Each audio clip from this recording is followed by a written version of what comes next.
Hello beautiful people and welcome to my channel.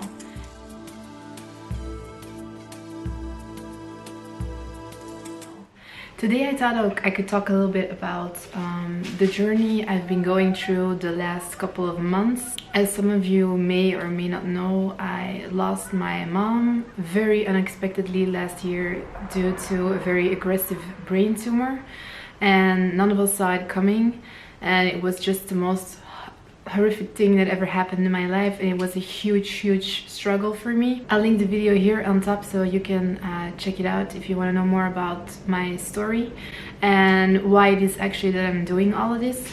So I'm gonna be very upfront. Having witnessed everything that the pharmaceutical industry basically did to my mom firsthand was just, yeah. Well, let's just say that I'm not a huge fan anymore of chemo and radiation. It was just terrible.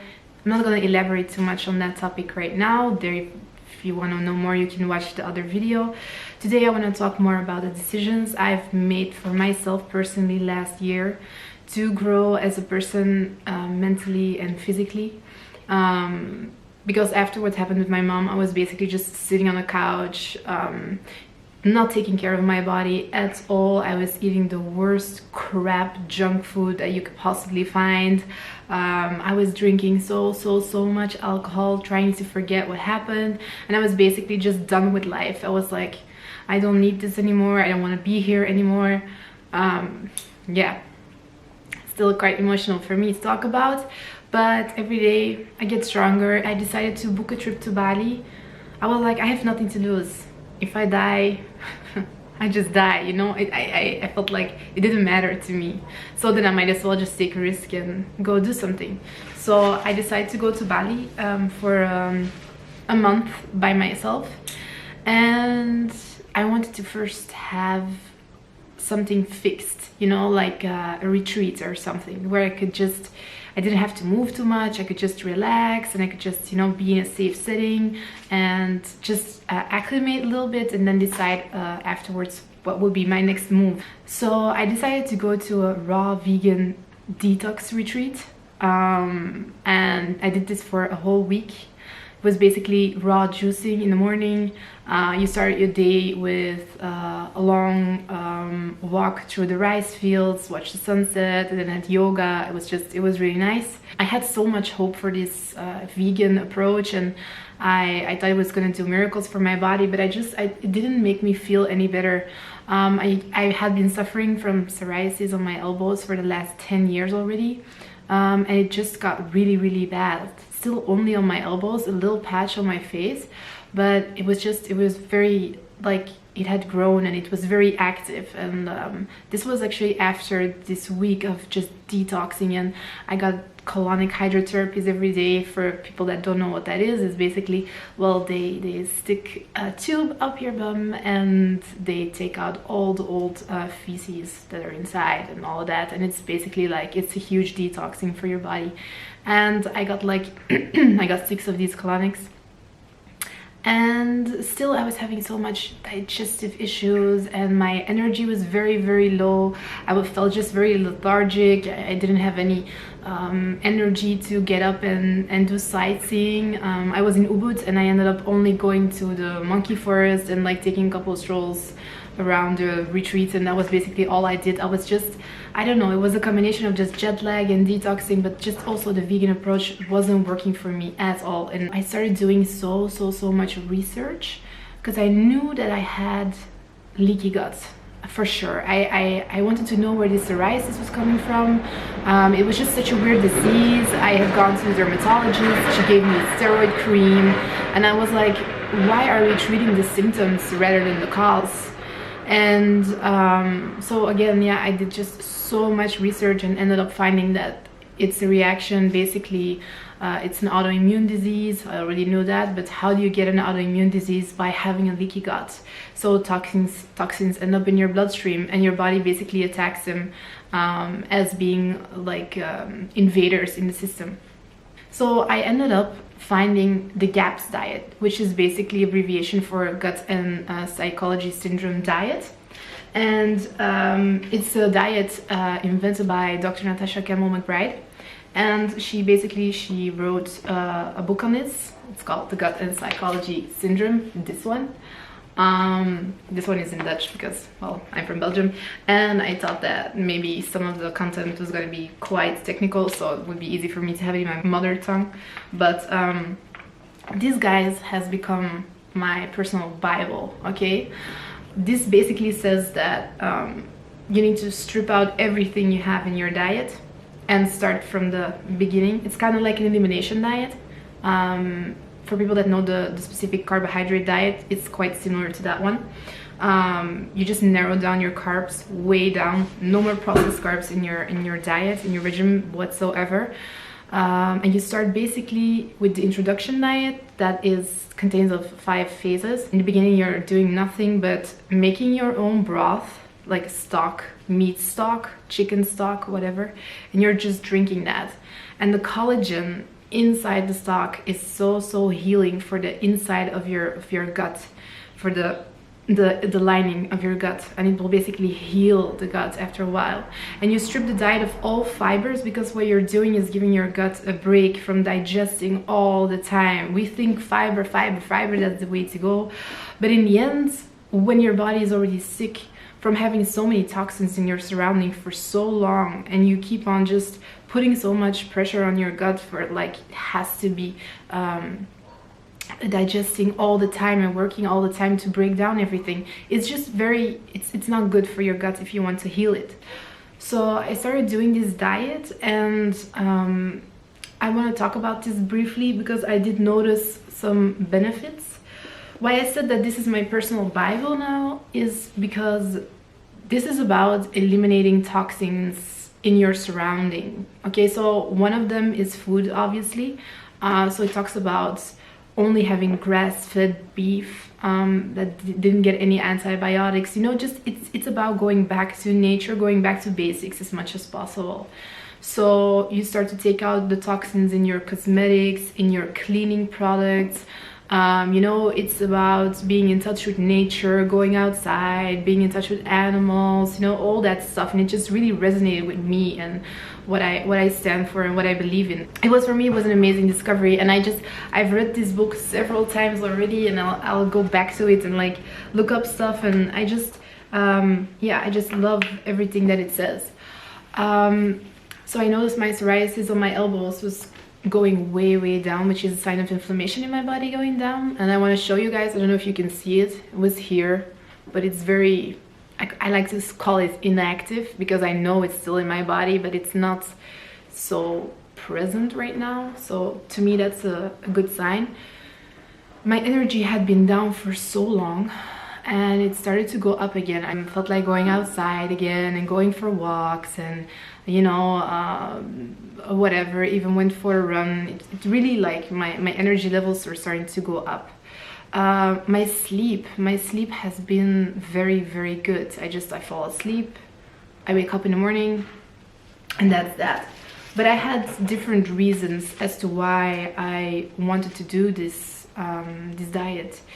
Ever since my mom died, well, to be honest, before my mom died, even when I was already under so much pressure from everything that was happening, I started to develop some type of chronic back pain.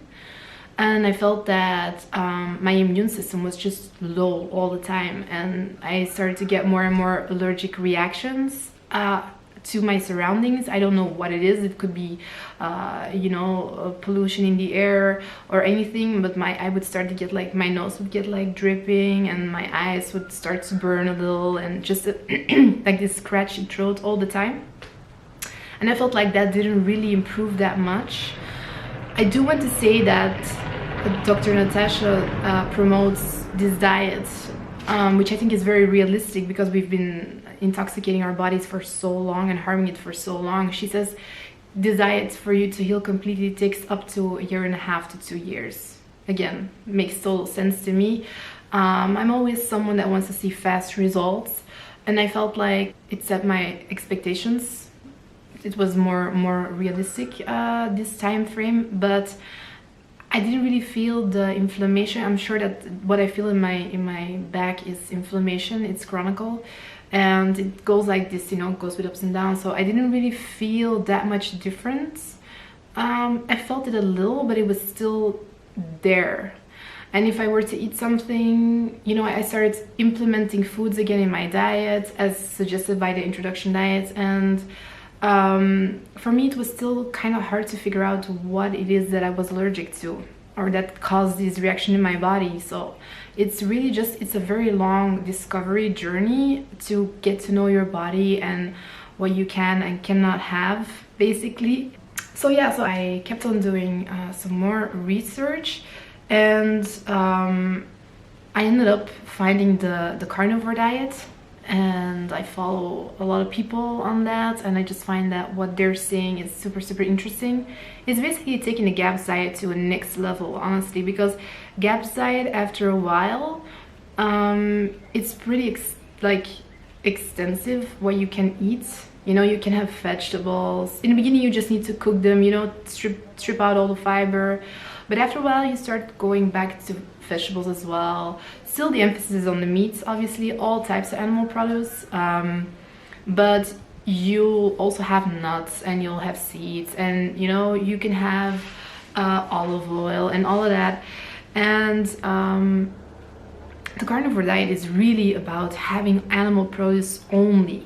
And I would love to know Dr. Natasha Campbell-McBride's opinion on that, because she does mention in one of her speeches that the body doesn't really need vegetables that much. I hope I'm not like insulting anybody by saying that, but that's like her opinion. And if I listen to a lot of experiences on people that are doing the carnivore diet, they're kind of saying the same, you know, like Sean Baker, he's been a carnivore for a long time, and he made a joke last time I saw it in one of his interviews that he had Brussels sprouts like 2 years ago, because someone asked him when was the last time he had a vegetable, basically. And he's thriving, he looks amazing. He dude is like 56 or something, and he just looks, yeah. So and honestly, if I have to choose between vegan men and carnivore men, a carnivore man, they just speak more to me. Like physically, vegans are quite thin, and it's just, yeah, it's not really my thing. But I did feel attracted to the vegan community in the beginning because I do love animals, but I think it's about really, it's respecting them, and I appreciate animals so much more right now. I try to support the local farmers. I don't support the meat industry at all. I'm super anti. I just want to say that.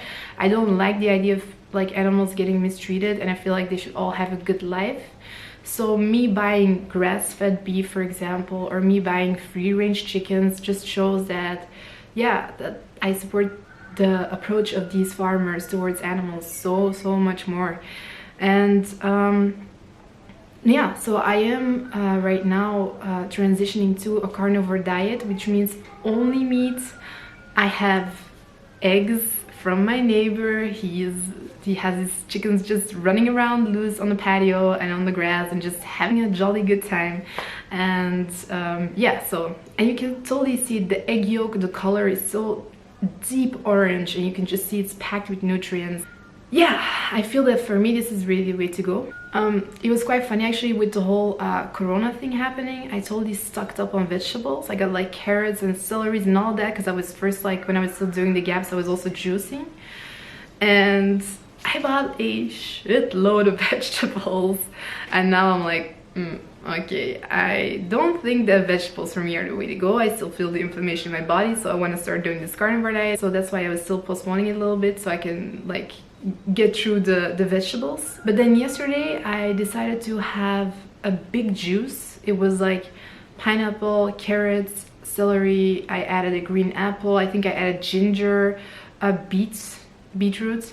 So I had a big juice, and then at night I was feeling kind of snacky after I had a chicken broth. Basically I turned it into a big soup with sour cream, and then I made a dessert for myself. It was like frozen berries, fresh honey, again raw honey from my neighbor. He's also a beekeeper, and I added sour cream, and I added like avocado. And this morning I woke up just feeling like total crap. And everything I buy is biological, by the way. And I was so astonished. Like my back was hurting so much. I think I slept like 10 hours. I don't know. It was really weird. And I was still feeling so low on energy. And I started thinking, like, what did I have last night? You would think that maybe, you know, you had junk food or something, but no, I had a lot of vegetables, basically. I had a lot of vegetables and I had a lot of fruit and sour cream. And I want to add to that this is sour cream made from raw grass-fed milk, and I fermented it myself. Okay, because that's what you do on the GAPS diet.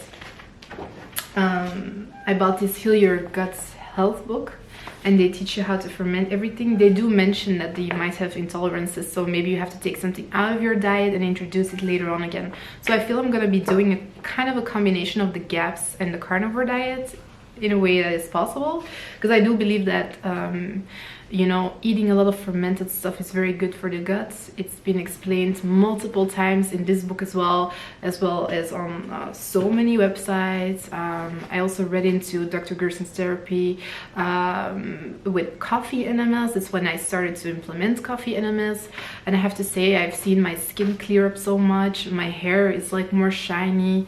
But one of the things I have had all my life is basically my hair, like it will grow up to my shoulders and then it will get dry and it will break off. And I've always been dreaming of this, like, you know, Amazon long wavy hair, and I really just want to get to that point. That's like also one of my goals. I want to look and feel the best I ever did this year. Not without putting any pressure on myself, but just like doing extensive research and finding out what really works for my body. So yeah, that's it, you guys. This means basically that today is the first day I went completely carnivore.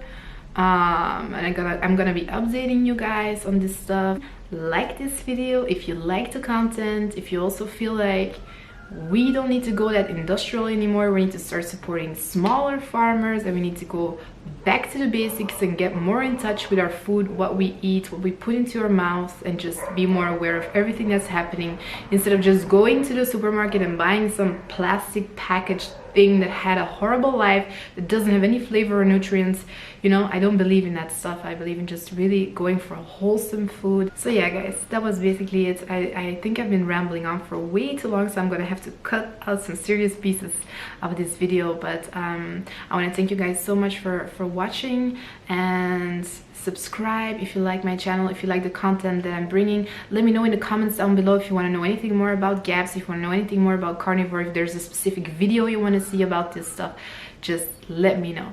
And I wish you all a fantastic week. For the people that are quarantined, find yourself some stuff to do, kind of like what I'm doing right now, taping a video or whatever, and just, you know, enjoying all the good stuff that life still has to offer, even though you cannot go outside right now. Okay, so peace and blessings, and see you next time.